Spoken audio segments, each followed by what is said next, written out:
Hello, what's up everybody? Mark Ellert here. Today in our Mark Talk, I want to talk to you about healthy communication. Through my years, through my experiences, especially through therapy, I really learned that healthy communication is important. See, in my youth, in my young adulthood, I didn't have healthy communication. It's a lot of the reason why it led to my attempted suicide, age 19. See, growing up, I had insecurities. I had abandonment and rejection issues. I had a lot of codependency. I relied on other people too much.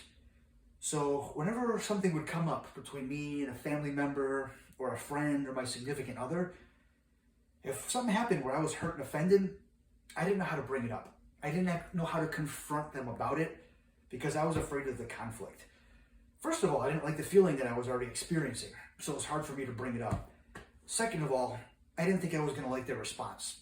If I asked them what happened and why, I thought they were just going to respond, yeah, I did that on purpose. If you don't like it, just deal with it. I thought they were going to tell me things I wasn't going to like to hear. I also, again, that was my fear. I also had a fear if I brought that up, if I asked them, if I confronted them, it was going to give them more reason to want to leave me.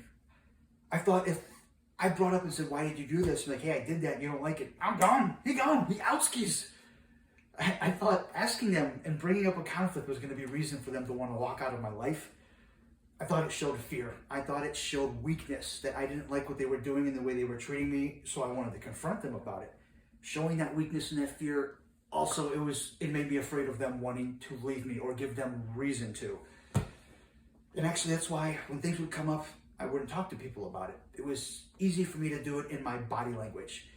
It was normal for me to get all worked up and emotional about things and not confront them or talk to them about it, but eventually walk away from the situation and do self-harm. I would hurt myself or I'd become very aggressive. I'd start breaking things and punching things so there was notable after effect, after damage to my body that people could see. Now I did that hoping that they would actually ask me.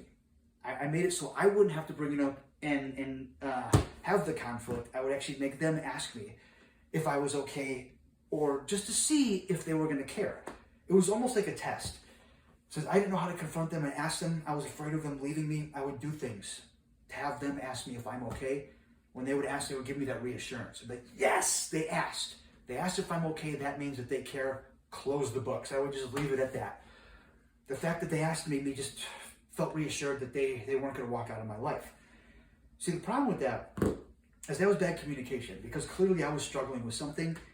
And actually, if they asked what was wrong, and I would have been clear, I would have said, hey, I didn't like this, I didn't like what you did, we could have come to a compromise. They could have said sorry, I could have felt better about it.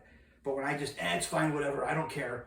When I just pretend like I don't care, it's going to, make them kind of weirded out by it. Be like, okay, Mark's kind of emotional, he's freaking out about something, he won't talk to me about it. This is bad communication. I can't have these kinds of people in my life. It'll give them reason to want to leave because I'm not communicating things clearly with them. It was the reverse effect of what I wanted. Also, when I'm not communicating my needs, when someone's hurting my feelings, and I don't actually express that, it's going to be easier for it to happen all over again. When I don't set my boundaries, when I don't tell them what I do and don't like, it's easy for them to cross those boundaries. It's easier for them to keep hurting me. And that's why, again, when I was like, no, everything's fine, it was easy for this to happen all over again. For them to actually keep offending me and hurting me, and for me to repeat hurting myself to try to get it to stop. It was perpetual. It was a thing that was just not working for me. That's why, again, my communication was not good. It was not healthy. It just kept perpetuating things. And also, when I wouldn't communicate these things with people and they kept perpetuating, I never had resolution. I was always self-sacrificing, letting people walk all over me and hurt me, and then I was hurting myself. And again, never being able to communicate it, downward spiral. It made it worse and worse and worse. That's why communication is really important. You don't have to worry about that fear and that weakness. It doesn't show fear and weakness when you ask people. It shows strength. It shows strength that you know who you are and what you deserve as a human. You have your rights and your needs. You set those boundaries. You draw a line in the sand. Across this line, you do not cross. It doesn't show weakness. It shows strength. That's a big problem actually with a lot of men. That's a lot of my problem, is why this all happened. 18 years ago, I was defending my masculinity. I was afraid about showing those emotions. I was afraid of showing that weakness and that fear. And that's why I would actually blow up. I would get nuts and get emotional. I would hurt myself and do things just an emotional spiral. It was my masculinity taking control. It was my testosterone. Okay, testosterone. Sorry, the testosterone's coming up there a little bit. It was my testosterone. And that's why I would just freak out about things. I learned how to ground myself. I learned how to emotionally come down from things, find a healthy way to actually find that balance, and then actually have, not a conflict, but have a conversation with the person. I can emotionally come down, have a conversation, ask them why this happened, let them know I don't appreciate it, and we can avoid this for the future, and that's why we're people.